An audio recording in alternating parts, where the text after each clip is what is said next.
ഈ UTI എന്ന് വെച്ച് കഴിഞ്ഞാൽ വരാത്തതായിട്ട് ആരും കാണത്തില്ല.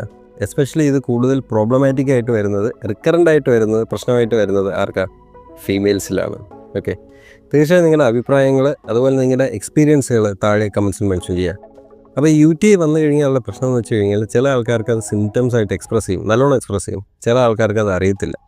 ഓക്കെ, അപ്പം ഇതെങ്ങനെയായിരിക്കും അറിയാത്ത ആൾക്കാർക്ക് എക്സ്പ്രസ് ആവുന്നതെന്ന് വെച്ച് കഴിഞ്ഞാൽ വളരെ പെട്ടെന്ന് ഉള്ള പനിയും വിറയലും ആയിട്ടായിരിക്കും എക്സ്പ്രസ് ആവുന്നത്. ഓക്കെ, അപ്പോൾ അത് ഒരു ശരിക്കും പറഞ്ഞാൽ ഒരു ടോക്സിസിറ്റിയുടെ ഒരു സിംറ്റമായിട്ടാണ് വെളിയിലോട്ട് അവർക്ക് പലർക്കും എക്സ്പ്രസ് ആവുന്നത്.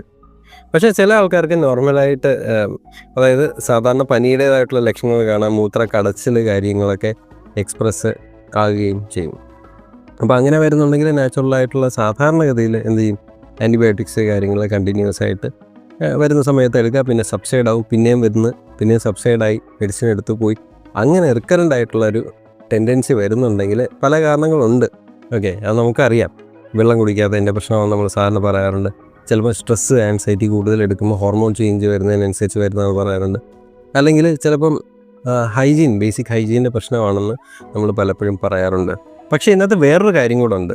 ഓക്കെ, അത് നമ്മുടെ ഇപ്പോഴത്തെ കാലഘട്ടത്തിൽ വളരെയധികം പ്രാധാന്യം അർഹിക്കുന്ന ഒരു വിഷയമാണ്.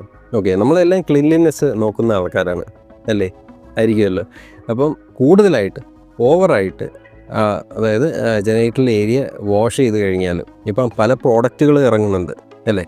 അപ്പോൾ ഇൻറ്റിമേറ്റ് ഏരിയ അതിനായിട്ടുള്ള പ്രോഡക്റ്റുകളുണ്ട്. കൂടുതൽ പ്രാവശ്യം വാഷ് ചെയ്യുകയും കൂടുതൽ ഹാർഷായിട്ടുള്ള എന്താ പറയുന്നത് കണ്ടൻറ്റ് വരുന്ന ഒരു കെമിക്കൽസ് വെച്ച് വാഷ് ചെയ്യുകയും ചെയ്ത് കഴിഞ്ഞാൽ ഫോർ പീരീഡ് ഓഫ് ടൈം അവിടെ നാച്ചുറലായിട്ടുള്ള ബാക്ടീരിയയുടെ പ്രസൻസിനെ അത് ബാധിക്കും.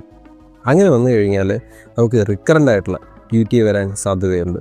ഓക്കെ, അത് കഴിഞ്ഞ ഒരു ആർട്ടിക്കിളിൽ നമ്മൾ വായിച്ചിട്ടുണ്ടായിരുന്നു. അതുപോലെ ചില ആൾക്കാർ പറയുന്നത് വെച്ചിട്ടും, അതായത് കണ്ടിന്യൂസ് ആയിട്ട് കംപ്ലീറ്റ് ആയിട്ട് നല്ലോണം ഹൈജീൻ മെയിൻറ്റെയിൻ ചെയ്തിട്ട് നല്ലോണം വെള്ളം കുടിച്ചിട്ട് സ്ട്രെസ് ഫ്രീ ആയി ഇരുന്നിട്ട് അങ്ങനെയൊക്കെയുള്ള ഒരു സാഹചര്യത്തിൽ പോലും അവർക്ക് റിക്കറൻ്റ് ആയിട്ടുള്ള UTI വരാൻ ഉള്ളൊരു കാരണം, പിന്നെ അതിനകത്തുള്ള ഒരേ ഒരു കാരണമാണ് എക്സ്ട്രാ ആയിട്ടുള്ള നമ്മുടെ ഹൈജീനിക്സിൻ്റെ പ്രശ്നം. ഹൈജീനിക്കായിട്ട് നമ്മൾ നോക്കുന്നത് എക്സ്ട്രാ ആയിട്ട് കൂടുതൽ അമൃതം അധികമായാലും വിഷമാണെന്ന് പറയുന്ന പോലെ തന്നെ ഒത്തിരി കൂടുതൽ നമ്മൾ ഈ ഒരു കാര്യത്തിൽ നോക്കിക്കഴിഞ്ഞാലും തീർച്ചയായിട്ടും നമ്മളെ ഹാം ചെയ്യും.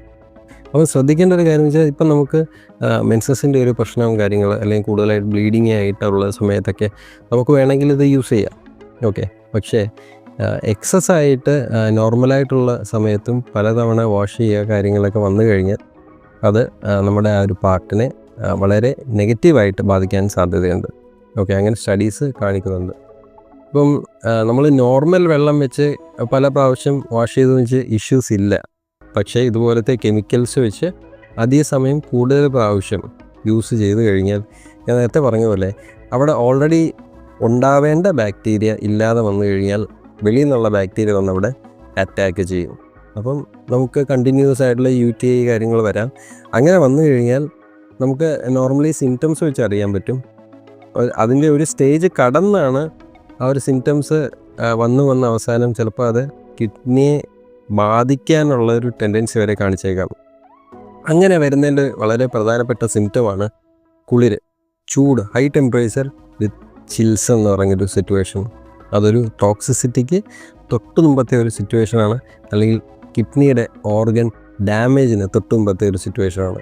അപ്പോൾ എത്രയും പെട്ടെന്ന് അത് വളരെ എമർജൻസി ആയിട്ടുള്ളൊരു സിറ്റുവേഷനിലോട്ട് നമ്മൾ പോകാതെ ഇരിക്കാനായിട്ട് നമ്മുടെ ഓവറായിട്ടുള്ള ഹൈജീൻ തീർച്ചയായിട്ടും നമ്മൾ ശ്രദ്ധിക്കുക. നമ്മളെ കുഴപ്പത്തിൽ കൊണ്ട് ചാടിക്കും. അതുപോലെ തന്നെ നമ്മൾ ശ്രദ്ധിക്കാൻ ബാക്കിയുള്ള കാര്യങ്ങളെല്ലാം മെയിൻറ്റെയിൻ ചെയ്യണം കേട്ടോ. നമ്മൾ വെള്ളം കുടിക്കണം. ഓക്കെ, അതുപോലെ തന്നെ നമ്മുടെ ബാക്കി ഹോർമോൺസ് എല്ലാം നോർമലാണെന്ന് നമ്മൾ ഉറപ്പ് വരുത്തണം. പിന്നെ നേരത്തെ പറഞ്ഞ പോലെ ഹൈജീന് കാര്യങ്ങളൊക്കെ നോക്കണം. എന്നിട്ടും കണ്ടിന്യൂസ് ആയിട്ട് നമുക്ക് ഇഷ്യൂസ് വരുന്നുണ്ടെങ്കിൽ നമുക്ക് ബാക്കിയുള്ള ജസ്റ്റ് ഒരു യൂറിൻ റൊട്ടീൻ നോക്കിയാൽ തന്നെ പല കാര്യങ്ങളും നമുക്കറിയാൻ പറ്റും. ഓക്കെ, അതും പറ്റിയില്ല എന്നുണ്ടെങ്കിൽ നമുക്കൊരു USG ഹോൾ ഉണ്ടാകും. ഓക്കെ, യൂറിനറി KUB എടുത്ത് നോക്കിക്കഴിഞ്ഞാൽ നമുക്കറിയാൻ പറ്റും അവിടെ എന്തെങ്കിലും ഇഷ്യൂസ് ഉണ്ടോ, ഒബ്സ്ട്രക്ഷൻ എന്തെങ്കിലും വന്നിട്ടുണ്ടോ, അല്ലെങ്കിൽ അവിടെ എന്തെങ്കിലും ഈ ഫ്ലോയിൽ എന്തെങ്കിലും വ്യത്യാസം വരുന്നുണ്ടോ, കാര്യങ്ങളൊക്കെ നമുക്ക് ബേസിക്കലി തീർച്ചയായിട്ടും അറിയാൻ പറ്റുന്നതാണ്. അപ്പോൾ നാച്ചുറൽ ആയിട്ടുള്ള സൊല്യൂഷൻ തീർച്ചയായിട്ടും ഹോമിയോപ്പതിയിൽ അവൈലബിൾ ആണ്. നമുക്ക് സൊല്യൂഷൻ ആൻറ്റിബയോട്ടിക്സ് എന്നുള്ള രീതിക്ക് മാത്രമല്ല, നമ്മുടെ ഒരു റിക്കറൻറ്റ് ഒരു ടെൻഡൻസീസ് ഒക്കെ മാറ്റിയെടുക്കാനായിട്ട് എഫക്റ്റീവായിട്ടുള്ള സൊല്യൂഷൻ ഹോമിയോപ്പതിയിലുണ്ട്. അപ്പോൾ അതിനകത്ത് ചില മെഡിസിൻസും കൂടെ പറയാതെ പോയി കഴിഞ്ഞാൽ ശരിയാകത്തില്ല. അപ്പം ഏറ്റവും പ്രധാനമായിട്ട് യൂസ് ചെയ്യുന്ന ചില മെഡിസിൻസാണ് സരസപ്പരില്ല, അതുപോലെ ക്യാന്താരിസ്, പിന്നെ ഈക്കോളൈ എന്ന് പറയുന്ന മെഡിസിനുണ്ട്, അറിയാമോ? അപ്പം ഈ മെഡിസിൻസൊക്കെ ജനറലായിട്ട് നമ്മൾ യൂസ് ചെയ്യുന്ന, എസ്പെഷ്യലി അതിൻ്റെ സിംറ്റംസ് അനുസരിച്ച് ഓരോരുത്തരും വ്യത്യാസപ്പെടും, അങ്ങനെ യൂസ് ചെയ്യുന്ന മെഡിസിനാണ്. സാധാരണ 30 പൊട്ടൻഷ്യയിൽ അത് 3 പിൽസ് വെച്ച് അതിൻ്റെ ഒരു ഇൻറ്റൻസിറ്റി അനുസരിച്ച് ചിലപ്പോൾ 2 മണിക്കൂർ ഇടവിട്ട് അല്ലെങ്കിൽ 1 മണിക്കൂർ ഇടവിട്ട് ചിലപ്പോൾ 3 നേരം എന്നുള്ള രീതിക്കൊക്കെ കൊടുക്കാറുണ്ട്.